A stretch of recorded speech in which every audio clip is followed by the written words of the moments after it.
നമസ്കാരം. പാകിസ്ഥാനും സൗദിയുമായി കരാർ ഒപ്പിട്ടതോടെ എന്തോ വലിയ കാര്യം സാധിച്ചു എന്നുള്ള തോന്നലായിരുന്നു പാകിസ്ഥാൻ.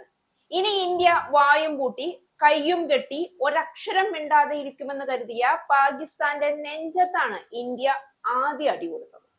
സൗദിയും പാകിസ്ഥാനും തമ്മിൽ ഒപ്പിട്ട കരാർ പ്രകാരം ഇനി ഇരു രാജ്യങ്ങൾക്കും നേരെ ഉണ്ടാകുന്ന ഏതൊരു അതിക്രമവും ഇരു രാജ്യങ്ങൾക്കും നേരെ ഉള്ളതായി കണക്കാക്കി ഒരുമിച്ചു നിന്ന് പ്രതിരോധിക്കുമെന്നതായിരുന്നു.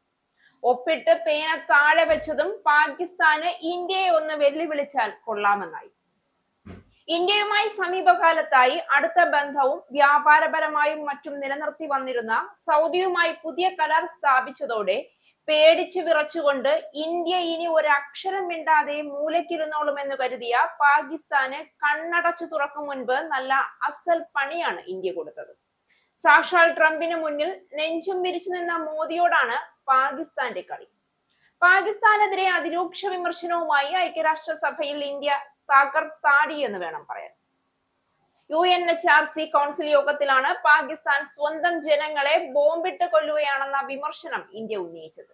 ഇന്ത്യക്കെതിരെ അടിസ്ഥാനമില്ലാത്ത ആരോപണങ്ങളാണ് ഇസ്ലാമാബാദ് ഉന്നയിക്കുന്നതെന്നും UNHRCയുടെ യോഗത്തിൽ സംസാരിക്കവേ ഇന്ത്യൻ പ്രതിനിധി ക്ഷിതിജ് ത്യാഗി കൂട്ടിച്ചേർത്തു. സ്വന്തം ജനങ്ങളെ ബോംബിട്ട് കൊല്ലുന്ന ക്രൂരതയെ മറ്റു പല രാജ്യങ്ങളും കണ്ടില്ല എന്ന് വെച്ചപ്പോൾ ഇന്ത്യ അതിനെതിരെ ശക്തമായി പ്രതികരിച്ചുകൊണ്ട് തന്നെ പാകിസ്ഥാന്റെ നെറികേട് തുറന്നുകാട്ടുകയായിരുന്നു. ഒരു പ്രതിനിധി സംഘം ഇന്ത്യക്കെതിരെ അടിസ്ഥാനരഹിതവും പ്രകോപനപരവുമായ പ്രസ്താവനകൾ ഉന്നയിച്ചുകൊണ്ട് ഈ വേദിയെ ദുരുപയോഗം ചെയ്യുന്നത് തുടരുകയാണെന്ന് പാകിസ്ഥാനെ പരോക്ഷമായി പരാമർശിച്ചുകൊണ്ട് ക്ഷിതിജ് പറഞ്ഞു. ഞങ്ങളുടെ ഭൂപ്രദേശത്തിനുമേൽ കണ്ണുവെക്കുന്നതിനു പകരം അവർ നിയമവിരുദ്ധമായി കയ്യേറിയിരിക്കുന്ന ഇന്ത്യൻ പ്രദേശം ഒഴിഞ്ഞു പോവുകയും ജീവൻ രക്ഷാ ഉപകരണങ്ങളുടെ സഹായത്താൽ നിലനിൽക്കുന്ന സമ്പദ് വ്യവസ്ഥയെയും സൈനിക മേധാവിത്വം ഉപയോഗിച്ച് നിശബ്ദരാക്കിയ ഭരണകൂടത്തെയും പീഡനങ്ങളിൽ കളങ്കിതമാക്കിയ മനുഷ്യാവകാശ ചരിത്രത്തെയും രക്ഷിക്കാൻ ശ്രമിക്കുകയുമാണ് വേണ്ടത് എന്ന് അദ്ദേഹം പരിഹസിച്ചു. തിങ്കളാഴ്ച ഖൈബർ പഖ്തൂൺഖ്വ പ്രവിശ്യയിലുള്ള തിരാ താഴ്വരയിലെ മാത്രേദാര ഗ്രാമത്തിൽ പാകിസ്ഥാന്റെ വ്യോമസേന നടത്തിയ ആക്രമണത്തിൽ സ്ത്രീകളും കുട്ടികളും ഉൾപ്പെടെ 30 പേർ കൊല്ലപ്പെട്ടിരുന്നു.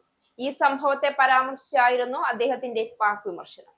ഇന്ത്യയിലേക്ക് ലയിക്കാൻ തയ്യാറായി മനസ്സാലെ വാക്കുകൊണ്ട് നിൽക്കുകയാണ് പാകിസ്ഥാനിലെ ജനങ്ങൾ. പാക് അധിനിവേശ കശ്മീർ പിടിച്ചെടുക്കാനുള്ള തീരുമാനത്തിൽ മോദി ഉറച്ചു നിന്നുകൊണ്ട് ഒന്ന് മൂളിയാൽ ആ നിമിഷം അതിനു തയ്യാറായി നിൽക്കുകയാണ് ഇന്ത്യൻ സേന. പാകിസ്ഥാന്റെ കാര്യം മോദി തന്റെ കണക്ക് പുസ്തകത്തിൽ കുറിച്ചു കഴിഞ്ഞു. ഇനി അനുഭവിക്കുകയല്ലാതെ പാകിസ്ഥാന് വേറെ വഴിയില്ല എന്ന കാര്യം ഉറപ്പാണ്.